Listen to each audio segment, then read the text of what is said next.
दोस्तों, जो सुख में सुखी नहीं होता और दुख में दुखी नहीं होता, यानी कि हर हर स्थिति में वो अपने आप को एक समान पाता है, तो उस जैसा अमीर व्यक्ति कोई होता ही नहीं है। दोस्तों, ना तो कभी सुख आता है और ना ही कभी सुख जाता है। ये हमारे मन की परिस्थितियाँ होती हैं जो हमें सुख और दुख का आभास कराती हैं। ईश्वर की तरफ से कभी भी हमें सुख नहीं मिलता, कभी भी हमें दुख नहीं मिलता। सिर्फ ईश्वर का नाम लेने से क्या है कि हमारे अंदर इतनी स्थिरता आ जाती है कि हम दोनों चीज़ों को जो है समान भाव से लेते हैं। मीन्स खुशी आने पर हम बहुत ज़्यादा उछलते नहीं हैं और दुख आने पर हम बहुत ज़्यादा परेशान नहीं होते। यह तो प्रकृति का नियम है कि दिन के बाद रात है तो रात्रि के बाद फिर से दिन का उदय तो होना ही है। कोरोना की स्थिति में क्या है कि कई लोगों को इतना घाटा हुआ कि किसी ने अपनी जान गंवा दी, किसी ने अपना घर छोड़ दिया। मीन्स उस स्थिति के लिए अपने आप को मेंटली जो है वो डिस्टर्ब पाते थे और कहीं ना कहीं इस स्थिति का सामना करने की बजाय उन्होंने अपनी ज़िंदगी को जो है वो ख़त्म करना समझा। तो ऐसे ही कि बहुत बड़े व्यापारी थे, उनको बहुत ज़्यादा घाटा हो गया। तो अब उनको लगा कि वो अपने परिवार का पालन पोषण नहीं कर सकते। तो उन्होंने कहा कि मैं अपने परिवार को या अपने बच्चों को क्या मुंह दिखाऊं जब मैं उनकी अच्छे से पालना ही नहीं कर सकता। तो ऐसे ही विचार उनको आते रहते थे। एक दिन क्या हुआ कि बहुत ही जैसे बारिश की रात थी और घर से वो चुप करके निकल गए। तो घर से थोड़ी ही दूर उनकी नहर बहती थी। अब नहर जो है बारिश के दिनों में पूरे उफान पर थी, पानी जो है बहुत स्पीड से जा रहा था। तो जैसे ही उन्होंने छलांग लगाने के लिए अपना कदम उठाया, इतने में ही दो हाथों ने उसको जो है पकड़ लिया। तो वो एकदम से छटपटाने लगा और कहने लगा कि मैं अब जीने के काबिल नहीं हूँ, मुझे छोड़ दीजिए, मुझे मर जाना चाहिए। मुझे अपने बच्चों की और बीवी की बहुत फ़िक्र होती है कि मैं उनके लिए कुछ नहीं कर पाया। तो जो दो मजबूत हाथों ने उसको छुड़ाया था वो कोई और नहीं, उल्टा एक बुज़ुर्ग आदमी था। यानी कि एक जवान को बचाने के लिए एक बुज़ुर्ग ने अपने दोनों हाथ बढ़ाए।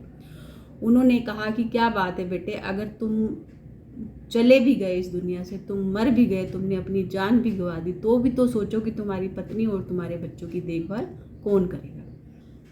तो उस वृद्ध व्यक्ति ने उस व्यापारी से जो है सारी उसकी जीवन की कहानी सुनी कि कैसे 2 साल में ही उसकी सारी जो जमा पूंजी है वो खर्च हो गई है। जो लेने वाले थे वो ले गए उससे उधार, जिन्होंने देना था उन्होंने देने से इनकार कर दिया और जो कारोबार है वो सारा चौपट हो गया। तो तब उस वृद्ध व्यक्ति ने मुस्कुराते हुए कहा कि क्या तुम पहले बहुत सुखी थे? कहता, हाँ मैं पहले बहुत सुखी था। मेरे पास धन दौलत की अपार जैसे संपत्ति थी, जिससे मैं अपने बच्चों का और अपनी बीवी का और अपने माता पिता का बहुत अच्छे से ध्यान रखता था। उनको एक चीज़ अगर वो मुंह से बोलते थे तो मैं 10 चीज़ें ला कर देता था। तो उन्होंने कहा, वृद्ध ने कहा कि तुम पहले बहुत सुखी थे, तुम्हारे बच्चे भी सुखी थे। क्या इस दौरान तुम्हारे बच्चों ने या तुम्हारी पत्नी ने या तुम्हारे माता पिता ने कोई भी ऐसी डिमांड की है जिससे तुम्हें शर्मिंदा होना पड़े? तो उसने कहा नहीं। तो कहता, फिर तुमने अपनी जान को दांव पे लगाना क्यों सोचा? क्यों सोचा कि मैं अपनी जान गंवा दूँ? कि तुम्हारे होने से ही उनको खुशी है, तुम्हारे होने से ही उनकी ज़िंदगी में जो है संपन्नता है। ये जो पैसों की खुशी होती है, ये खुशी जो होती है ये थोड़े समय के लिए होती है। असली खुशी तो घर में सारे परिवार के लोग मिलजुल कर रहें, तो असली खुशी वहीं से प्राप्त होती है। क्योंकि धन की कमी को तो हम पूरा कर सकते हैं, आज नहीं तो कल जो है हमारा कारोबार है या जो हमारा व्यापार है वो चल जाएगा। लेकिन जो आदमी की कमी होती है या इंसानों की कमी होती है उसकी भरपाई तो कोई भी नहीं कर सकता। इसलिए तुम अपने घर जाओ, तुम्हारे जो बीवी बच्चे हैं या माता पिता हैं वो परेशान हो रहे होंगे।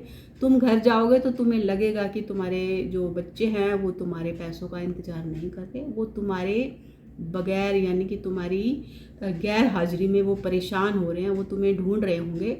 अगर तुम्हें लगे कि तुम्हारे बच्चे जो हैं तुम्हारी परवाह नहीं करते या तुम्हारी बीवी को तुम्हारी चिंता नहीं है, वो सिर्फ तुम्हारी परवाह तब करते थे जब तुम धन कमाते थे, तो बेशक तुम दोबारा से आके अपने आप को ख़त्म कर देना।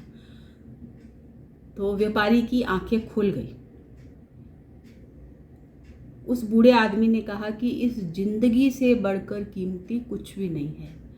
इस ज़िंदगी को परमात्मा ने दिया है तो इसको मिटाने का अधिकार तुम्हें नहीं है। तुम जाओ, परमात्मा ने तुम्हें मजबूत हाथ दे रखे हैं, अच्छे बच्चे हैं, पत्नी है, माँ बाप हैं, उनके साथ मिलके जिस तरह से भी हो अपना गुजारा करो।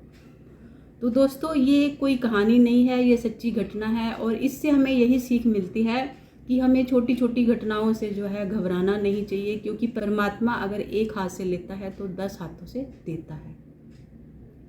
और वैसे भी इंसान जो है इतना कमज़ोर नहीं है कि वो पैसों की, जैसे तुम्हारे अच्छे दिन नहीं रहे तो तुम्हारे बुरे दिन भी क्यों रहेंगे। हाँ, ये अलग बात है कि जो अच्छे दिन होते हैं वो हमारे बड़ी आसानी से गुजर जाते हैं, लेकिन जब हमारी ज़िंदगी में कोई विपदा आती है, कोई परेशानी आती है, तो वो हमारे दिन जो हैं लंबे लगते हैं।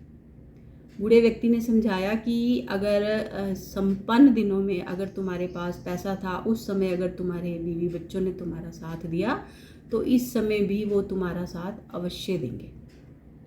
तो व्यापारी, जैसे कहते हैं ना, एक सेकंड का जो डिसीज़न होता है वो हमारी ज़िंदगी को बदल सकता है। तो उस बूढ़े व्यक्ति की एक बात ने जो है उसकी ज़िंदगी को बदल दिया और वो खुशी खुशी अपने घर वापस आया। जब घर आके उसने देखा कि उसके बीवी बच्चे बहुत परेशान हो रहे थे, तो उसने कोई बात नहीं बताई, जस्ट यही कहा कि मैं थोड़ा सा अपने आप को फ्रेश करने के लिए गया था।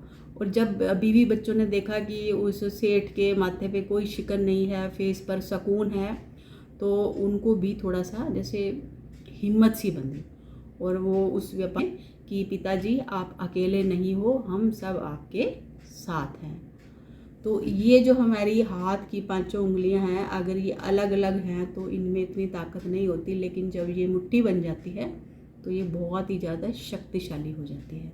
ऐसे ही जब घर परिवार के सारे जो मेंबर्स होते हैं, अगर वो एक साथ मिलकर एक जैसा विचार रखते हों, सुख में भी इकट्ठे और दुख में भी इकट्ठे रहे, तो कोई शक्ति ऐसी नहीं है जो उनको तोड़ सके या विवश कर सके कि किसी को अपनी जान देनी पड़े। तो दोस्तों, मिलके रहना चाहिए। विचारों को अगर ना भी मिलते हों तो भी जो है विचारों को मिला के रखना चाहिए, ताकि घर में सुख और शांति बनी रहे। मिलते हैं फिर से। Bye bye.